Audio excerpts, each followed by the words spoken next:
ভালোবাসার গল্প বলতে গেলে আমি এক বিশেষ মেয়ের কথা মনে করি। তার নাম ছিল সুমি।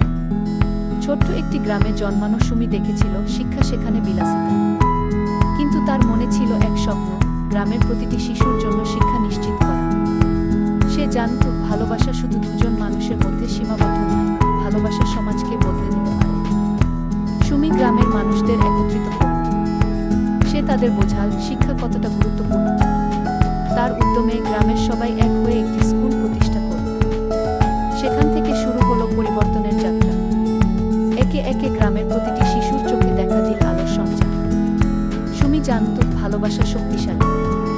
তার ভালোবাসা গ্রামের মানুষদের একত্রিত করেছিল, আর সেই ভালোবাসা দিয়েই সে বদলে দিয়েছিল পুরো সমাজ। আজও সুমির গল্প আমাদের শেখায় একটি স্বপ্ন